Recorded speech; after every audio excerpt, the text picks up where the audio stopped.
el estudio del libro de Apocalipsis. Y vamos a abrir la Biblia, la palabra de Dios, en esta preciosa mañana. En el capítulo 14 del libro de Apocalipsis, donde estamos precisamente hablando de la última cosecha, de la cosecha final en el mundo. Del versículo 13 hasta el versículo 20 vemos esta cosecha de la que Jesucristo es precisamente el participante. Y el apóstol Juan estaba visualizando aquí la cosecha final, lo pudiéramos decir la siega final en el mundo.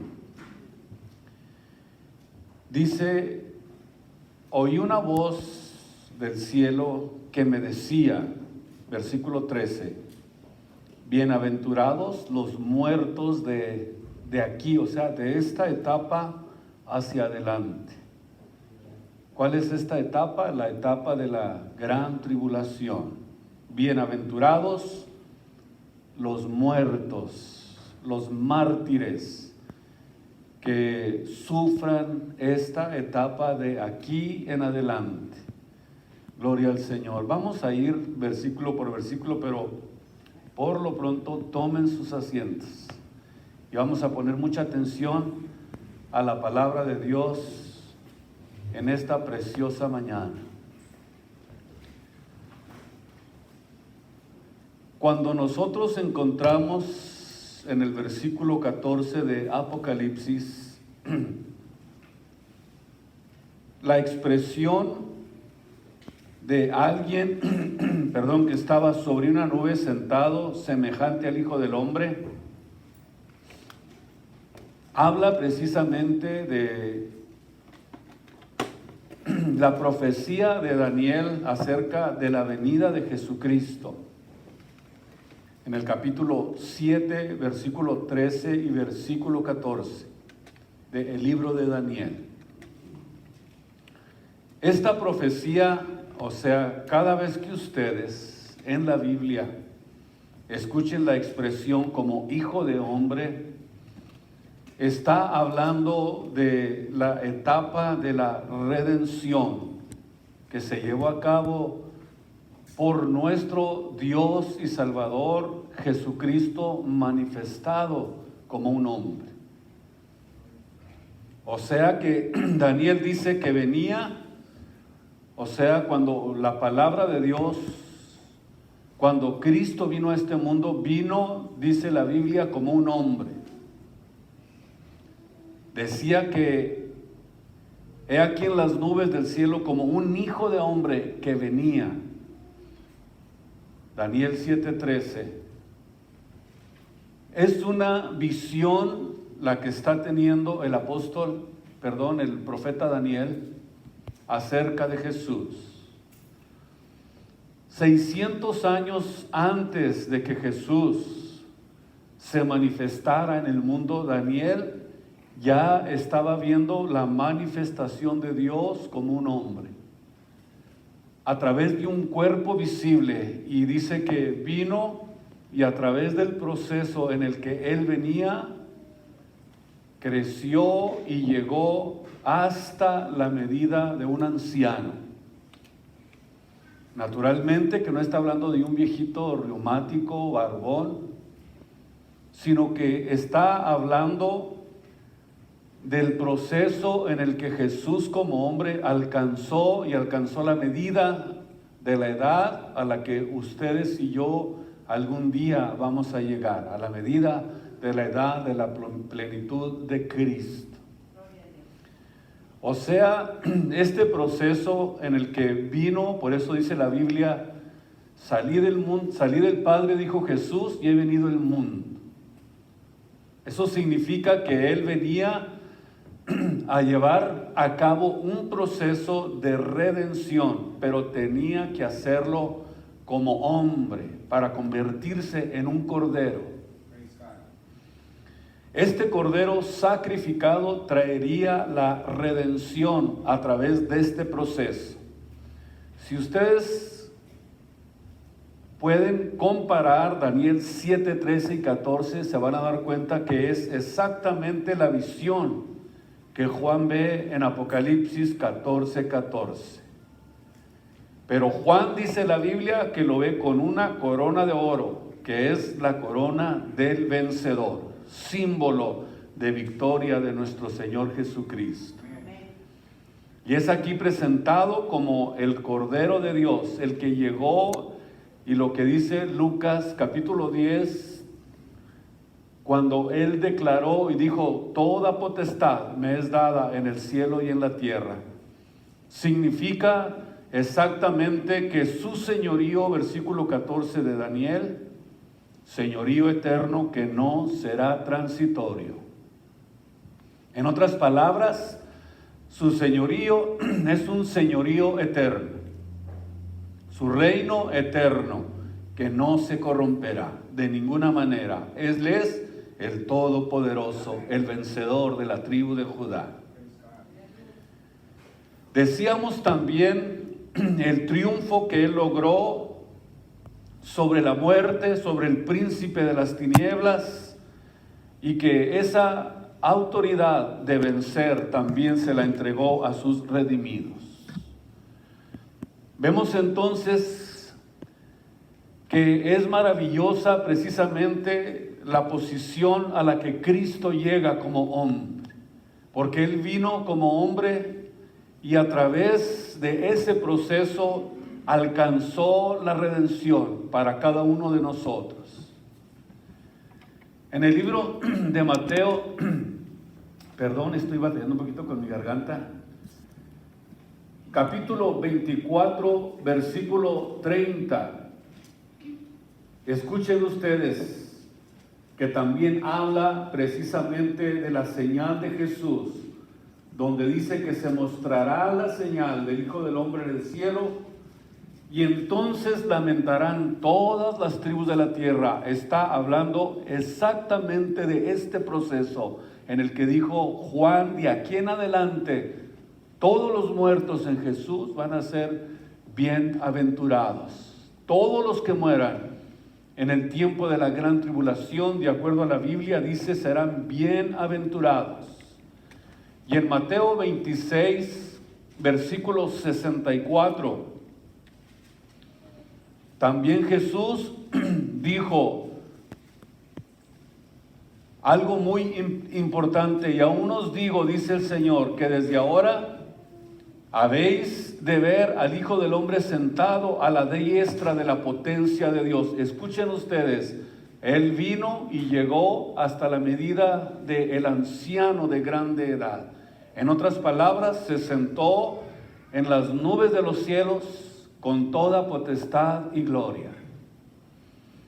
El hecho de que se retrate a Cristo con una hoz en la mano, aquí vemos que es Él comparado con el labrador, que es una herramienta para la siega, que tiene un cuchillo encorvado de hierro con un mango de madera, y que en la antigüedad se utilizaba para cortar el grano.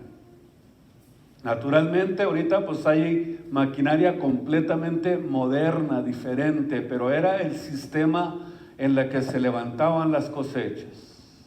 Se cortaban con una hoz para poder lograr sacar el grano. Pero sin embargo, aquí vemos, de acuerdo a lo que nos describe Juan, del versículo 14 al versículo 20, vemos dos cosechas. Recuerden que lo estuvimos leyendo desde la semana pasada. Cuando tengan tiempo, repásenlo unas 10 veces en sus casas, para que puedan tener una visión más perfecta de esto que les estoy diciendo. Estas dos cosechas vemos que por un lado Cristo viene por su iglesia, y por el otro lado, la otra hoz, viene la siega para cortar a aquellos que consintieron la maldad, que consintieron la iniquidad en este mundo. En Mateo 13, 24, vamos a ver algo muy interesante.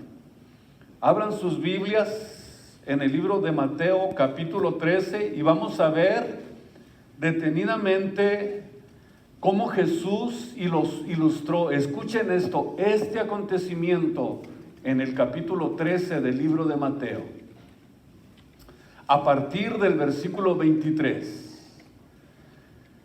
En el versículo 23 comienza diciendo: mas el que fue sembrado en buena tierra, escuchen ustedes, es el que oye y entiende la palabra de Dios, y este lleva muy buen fruto. Lleva al 100 por uno, y al otro al 60, y al otro al 30, pero hay fruto. Aquí notamos algo muy interesante, que aquí en esta parábola Cristo ilustró de una manera muy específica, o pudiéramos decir perfectamente bien, de lo que nos está hablando del acontecimiento de Apocalipsis 14, y que podemos muy bien, ustedes y yo, ahora poder apropiarlo para este tiempo en el que estamos viviendo. En el versículo 24 dice: propuso otra parábola diciendo: el reino de los cielos es semejante al hombre que siembra buena simiente en su campo.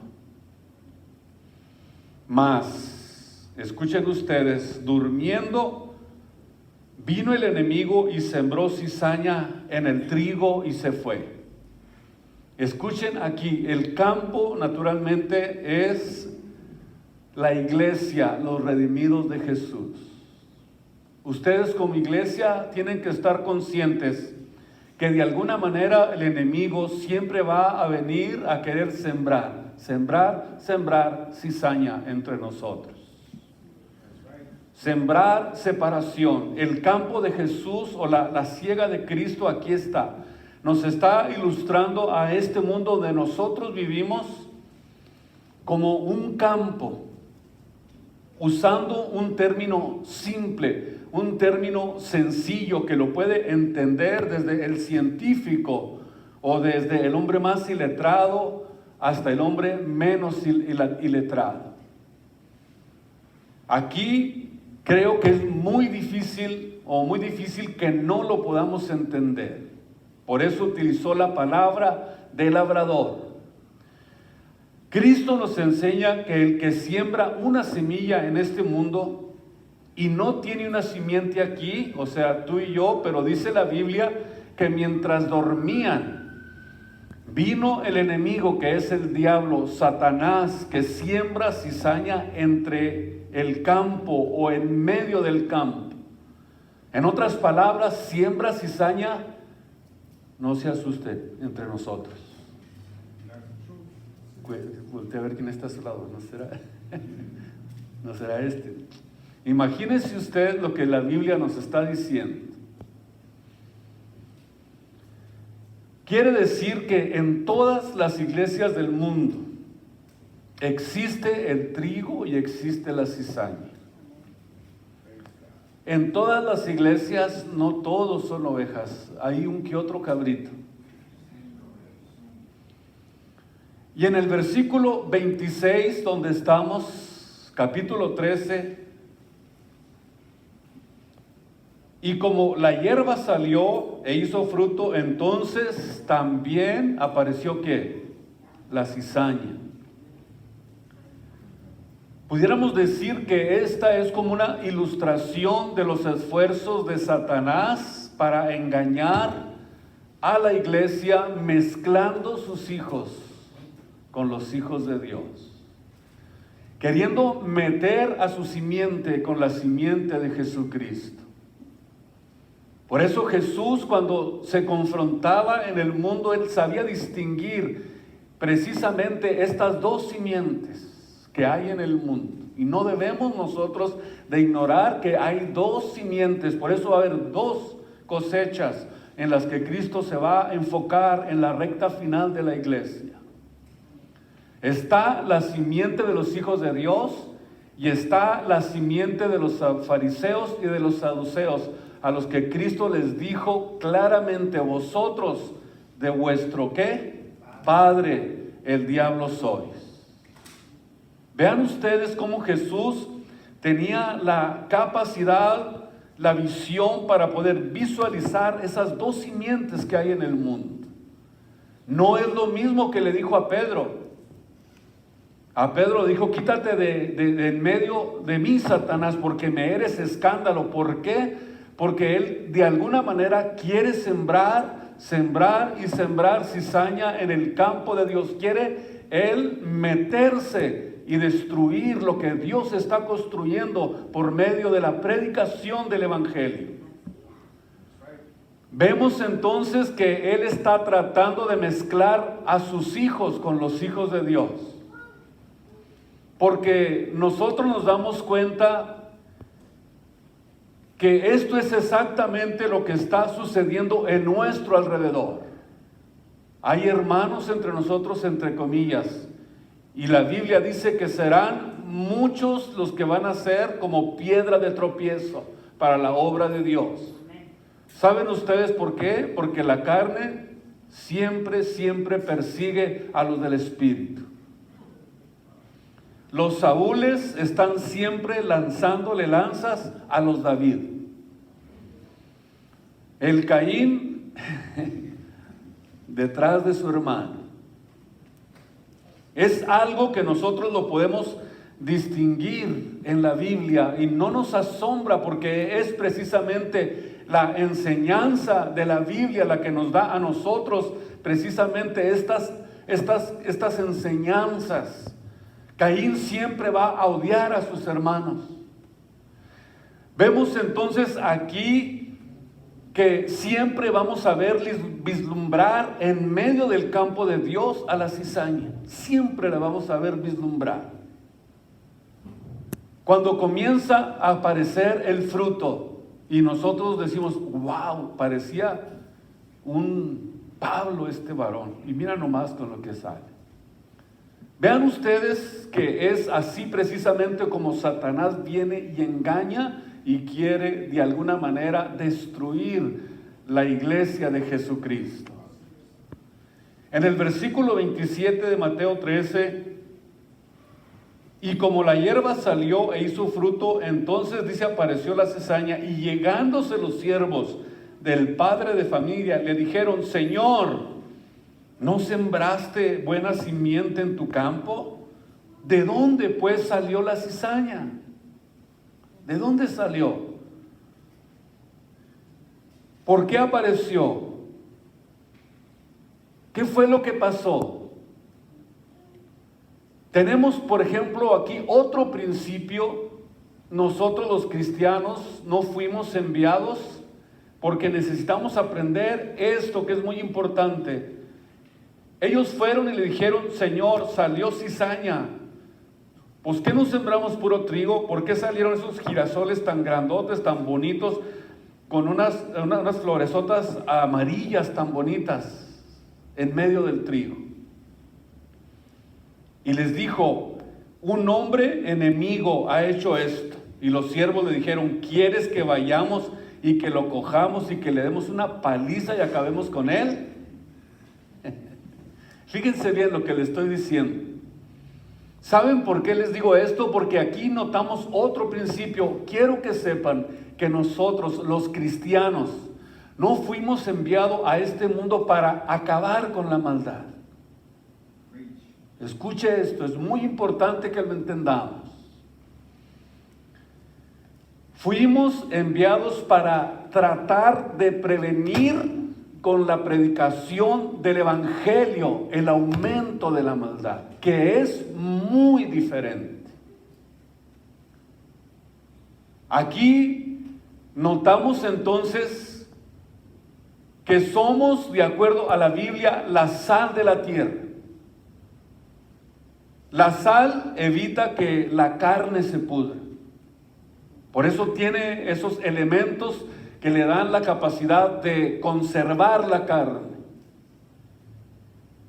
Y nos damos cuenta que la carne, aunque le pongas sal, aunque hagas lo que hagas, si ya está podrida, de nada sirve que le eches lo que le eches para evitar que se pudra. O sea que la sal ya no sirve absolutamente de nada. No nos mandó Dios a acabar con el crimen, a acabar con los secuestros, con los mafiosos, con los ladrones, con las injusticias. Y por eso yo cuando oigo a personas que dicen, vamos a orar para que Dios traiga paz a mi ciudad, ¿en dónde dice la Biblia esa semejante tontería? ¿En dónde dice la Biblia que venimos a acabar con la maldad? Imagínense ustedes que digamos, vamos a orar por la paz del mundo. Cálmate, Elías, si todavía no estamos en el milenio. No es a lo que Dios nos mandó. Dios nos mandó para prevenir la maldad, nos mandó para que predicáramos el evangelio. Somos la sal, pero si la carne, si la maldad ya entró a la vida del hombre, por más sal que le eches, la carne ya está podrida. Por eso muchos oran mal, porque la iglesia es como un dique, de acuerdo a la Biblia, que está deteniendo para que se desborde la maldad, para que se detenga la ira de Dios por un poquito más de tiempo.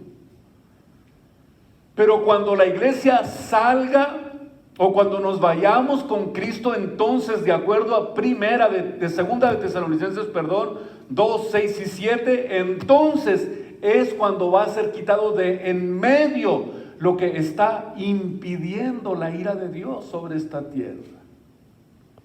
Cuando sea quitada la iglesia de en medio, entonces Dios va a quitar el dique que está de alguna manera deteniendo que se desborde el mundo, pero no va a suceder mientras esté la sal y la luz de la tierra en este mundo, que es la iglesia de Jesucristo. Cuando esto suceda, entonces sí, escuchen ustedes, será quitado de en medio lo que está impidiendo. Vemos entonces lo que el apóstol Pablo está diciendo es algo precioso, maravilloso, impresionante, increíble, que la iglesia de Jesús sea capaz de detener la ira de Dios sobre la tierra, como ha sucedido en la antigüedad. No es la primera vez que notamos que la ira de Dios no se desborda sobre el mundo hasta que salva a los que tiene que salvar. Entonces, cuando esto suceda, fíjese bien, cuando sea quitado el dique o lo que está deteniendo, entonces cuando esto suceda, no habrá nadie, absolutamente nadie, que detenga lo que pare o que pare cuando el día de la iglesia de Cristo se vaya. No va a haber nada que detenga la ira de Dios. Nada. Ya no va a haber ningún impedimento. Por ejemplo, cuando la iglesia salga del mundo, el mismo día del arrebatamiento de la iglesia, ese mismo día va a caer sobre el mundo la ira de Dios. Por ejemplo, vamos a ver si esto realmente tiene sentido. ¿Tienen la Biblia en la mano? Ábranla en Génesis. Génesis es el primer libro. Vamos a ver lo que dice en Génesis y vamos a leer el versículo 6 y capítulo 6, y versículo 3. Aquí dice: Dios no contenderá mi espíritu no más con el hombre para siempre, porque ciertamente él es carne y sus días serán 120 años. No solamente Dios le acortó los años de vida al hombre, sino que lo sentenció para 120 años. Pero cuando nosotros vamos al capítulo 7, versículo 4 de este mismo libro de Génesis, vemos que cuando se cumplió el tiempo, vemos que Dios les dio una semana más de gracia. Les dio 7 días más para que se prepararan. Estamos hablando de los días de Noé. Vemos entonces que cuando Dios le da esta semana de gracia a Noé, ya cuando nosotros vamos al versículo 13, dice que en el mismo día, del mismo capítulo, el mismo día que él entró al arca, ¿qué sucedió? Ese mismo día, inmediatamente se vino la destrucción de Dios sobre la tierra. Ese mismo día. En Mateo 24, versículo 38, Jesús también mencionó ese día, comparándolo con los tiempos finales. Escuchen, porque en los días de Noé, del diluvio, se estaban comiendo, bebiendo, casándose, hasta que el día, subrayen ustedes el día, porque hay un día que está ya programado por Dios, que es el día del Señor. Eso también ya se los he enseñado durante esta enseñanza, en más de 80 enseñanzas les he mencionado que le pongamos atención a el día del Señor. ¿Por qué? Porque dice en el versículo 39 de este mismo capítulo 28 del libro de Mateo, que así, de la misma forma como el día que entró Noé en el arca, inmediatamente las cataratas de los cielos se desprendieron, dijo Jesús, así también será el día de la venida del Hijo del Hombre. Ahora, vamos a hacer un análisis muy importante para poder entender si nosotros realmente vamos a tener una idea de cuándo viene Jesús. ¿Creen que habrá una idea? Sí va a haber.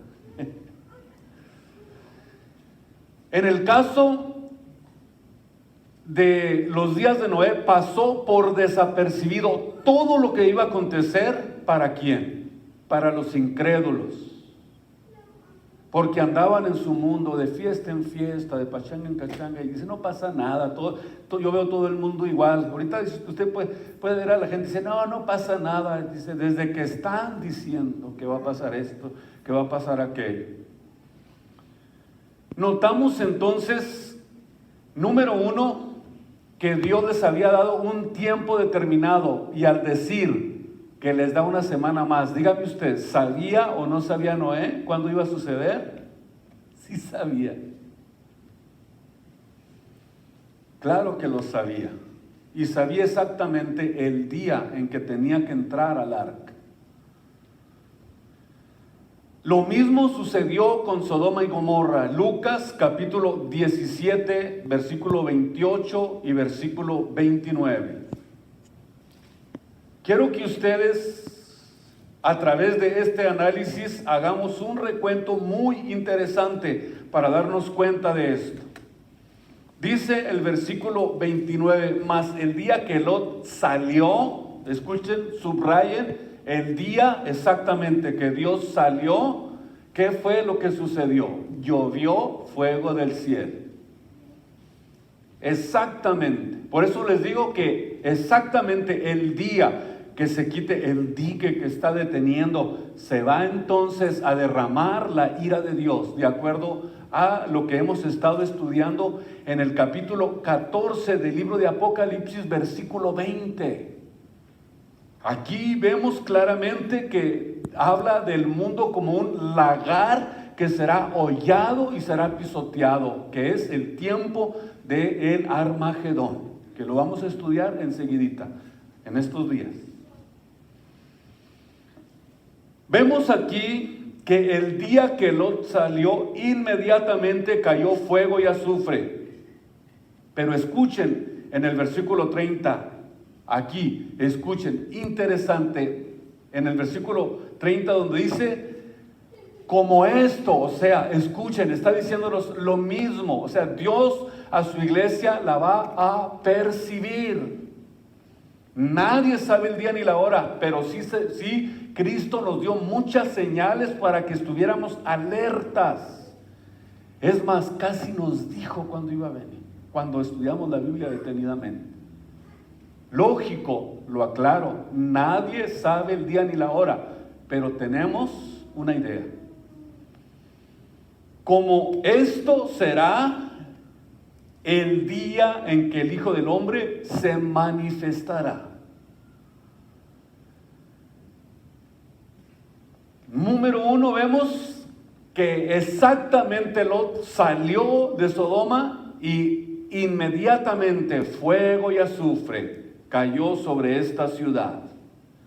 El apóstol Pedro escribió en 2 de Pedro capítulo 5. ¿Van conmigo? ¿Verdad que sí? Ahí la llevamos. Para poder comprender mejor esto. 2 de Pedro capítulo 5. Capítulo 2, versículo 5. 2 de Pedro 2, versículo 5. Comienza diciendo: y si Dios no perdonó al mundo viejo, mas guardó a Noé, pregonero de justicia, con otras 7 personas, trayendo el diluvio sobre el mundo de malvados, y condenó así por destrucción las ciudades de Sodoma y Gomorra, tornándolas, poniéndolas en ceniza, por ejemplo a los que deberían, o a los que viven sin temor y reverencia delante de Dios. Y libró al justo Lot, acusado por la nefanda conducta de los malvados, porque este justo, con ver y oír todo lo que estaba sucediendo en su alrededor, afligía cada día su justa alma con los hechos de aquellos injustos. Pero el Señor sabe librar de la tentación a los píos y reservar a los injustos para ser atormentados, óiganme bien, en el día del juicio o en el día de la ira de Dios que se aproxima sobre esta tierra. Ahora, nuevamente se lo repito, la Biblia no dice, no voy a andar diciendo, ya dijo el hermano que cuál día viene, no. La Biblia dice que nadie sabe ni el día ni la hora, pero vamos a ver las pistas que Jesucristo nos dio. ¿Están listos? Muy bien. Jesús en el libro de Mateo capítulo 24 habló de un proceso que se va a llevar a cabo durante los 7 años de la semana 70 de Daniel. ¿Por qué les menciono esto? Porque Daniel profetizó muchos años antes de que Cristo viniera acerca de este acontecimiento. Ya entendemos que la semana 70 de Daniel hizo una pausa para llevarse a cabo durante el proceso de lo que se conoce como los 7 años, donde está establecido que Dios va a juzgar al mundo. En el libro de Daniel 9:27 dice que en otra semana confirmará el pacto a muchos, y a la mitad de la semana, o sea, cuando hayan pasado 3 años y medio, va a suceder algo que va a impactar al mundo, después de que se haya abierto el templo en Jerusalén, que por cierto ahorita están en un ambiente donde ya están desesperados por empezar los sacrificios. Cualquiera de ustedes que haya oído algo, dense cuenta que esto ya está a punto de suceder. Ya tienen todos los utensilios, tienen las vacas, los sacerdotes, y puras vacas rojas, de acuerdo según a la ley de Moisés, según para hacer una gran fiesta en la apertura del templo de Jerusalén, para comenzar los sacrificios. ¿Qué les quiero decir? Que Jesús habló del mismo tema del que habló Daniel. Daniel dijo que a la mitad de las semanas a la mitad de la semana 70 de Daniel, o sea, a los 3 años y medio que comienzan los sacrificios, entonces es cuando entra en otra etapa el mundo, en la etapa de la gran tribulación. Jesús dijo de este acontecimiento en Mateo 24:15, que cuando esto suceda, les dijo claramente: huyan, porque viene la persecución.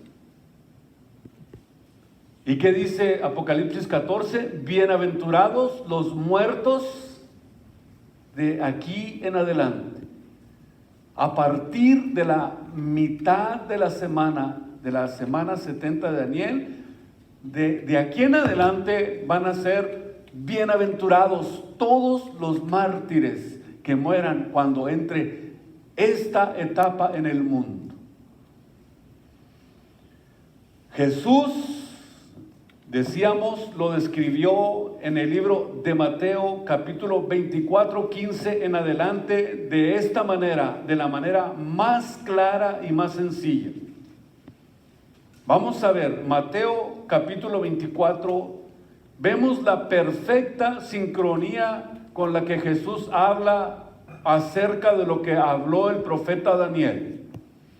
¿Qué va a suceder a la mitad de la semana? El anticristo y el falso profeta paran los sacrificios y van y hollan el templo en Jerusalén, en el lugar santo, en el lugar exacto donde ellos quieren abrir nuevamente el tercer templo. Cuando ustedes vean que el anticristo, les está diciendo en Mateo 24:15, se para en el lugar santo y comienza a ofrecer cerdos, entonces los que estén en Judea huyan a los montes. Huyan, porque viene la persecución. No se detengan, no volteen para atrás. Y luego dice: ay de las que estén encinta en aquellos días, los que estén criando, oren para que vuestra huida no sea en invierno ni en sábado, porque habrá entonces gran aflicción, que no la fue ni siquiera en el tiempo de Hitler. Pero esta persecución va a estar centrada más para aquellos lugares, para el lado del oriente, de Asia. Eso significa que el reloj profético de Dios está claro. Dijo él: cuando vean este acontecimiento, entonces entra la etapa de la gran tribulación. Y Jesús dijo que si los días de esta gran aflicción, dice, no fueran acortados, versículo 22, si aquellos días no fueran acortados, nadie pudiera ser salvo. En otras palabras, Dios no nos va a dar más cargas de las que nosotros vamos a poder soportar. No nos va a dar una tribulación que no podamos, sino que nos va a dar según a nuestra medida, a nuestra capacidad. Pero inmediatamente después de que sale la iglesia de aquí de la tierra, los que dice Apocalipsis, ¿de dónde han venido estos? Son los que vienen o han salido de gran tribulación y han lavado sus ropas en la sangre del Cordero. Ese mismo día cae sobre el mundo la ira del Señor. Entonces no vamos a acabar con la maldad, sino que el mundo irá, de acuerdo a la Biblia, de mal en peor, de acuerdo a lo que está profetizado en la Biblia, contrario a lo que quizás muchos están diciendo. Antes dice la Biblia que va a haber una deshumanización, una insensibilidad de los seres humanos, de tal manera que va a ser la venida de Cristo al mundo lo que no va naturalmente a traer paz, sino que la venida de Cristo es la que marca el tiempo de la ira de Dios, donde las uvas van a ser pisoteadas en el lagar de la ira de Dios. En el libro de Mateo, donde estamos, capítulo 13, Versículo 30, vean ustedes qué interesante lo que Jesús está describiendo acerca de esto. Mas viendo capítulo 13, versículo 30, vamos a ver. Dejad crecer, les dijo Jesús a sus consiervos, dejen que crezca la siega. En el tiempo de la siega dejen que todo crezca, que crezca la cizaña juntamente con el trigo, que al tiempo de la siega diré a los segadores, coged primero la cizaña y atadla en manojos para quemarla, mas recoged el trigo en el alfolí. Aquí es donde Dios no puede ser burlado. Esto hasta el tiempo de la siega. Aquí es donde está descrito el lagar de la ira de Dios, de Apocalipsis 14, 19. Es donde se pisotean las uvas, porque Dios viene a aplastar. Esta imagen de la que habla Apocalipsis describe el horror de la muerte o el derramamiento masivo de sangre que viene sobre la tierra, llamado Armagedón. Y vemos en Mateo 13, 37 al 43 la interpretación de lo que Jesús estaba hablando. Pero vemos aquí cómo es apartada una cosecha de la otra. La cosecha de la otra, el trigo y la cizaña, unos para vida eterna, dijo Daniel, y otros para vergüenza y confusión perpetua. Pero nosotros fuimos creados para caminar con Jesús. Todos aquellos que servimos a Cristo estamos aquí porque sabemos en quién hemos creído y sabemos que Él nos va a librar de la ira que viene sobre este mundo. Y escúchenme bien, somos precisamente nosotros, la iglesia, los hijos de Dios, lo que estamos deteniendo para que la ira de Dios no se derrame sobre este mundo. Pero quitada la iglesia de en medio, entonces viene la ira de Dios, viene Dios a pisotear las uvas en el lagar. Y esto, de acuerdo a la Biblia, hasta una entera consumación. Pero mientras tanto nosotros vamos a seguir adelante sirviendo a Jesucristo. Acuérdense, no hay nada más seguro que servir a Jesús, porque Él viene a librarnos de la ira que viene sobre este mundo. Por eso le servimos y le adoramos, le glorificamos y le damos toda la gloria en esta preciosa mañana. Gracias, Padre mío. Démosle gracias a Dios. Pónganse de pie. Continuamos después con esta enseñanza. Quiero anticiparles algo muy importante. Las fechas del 23 y 24 de diciembre, en el retiro que hacemos anualmente, les voy a hablar única y exclusivamente del tema de la gran tribulación.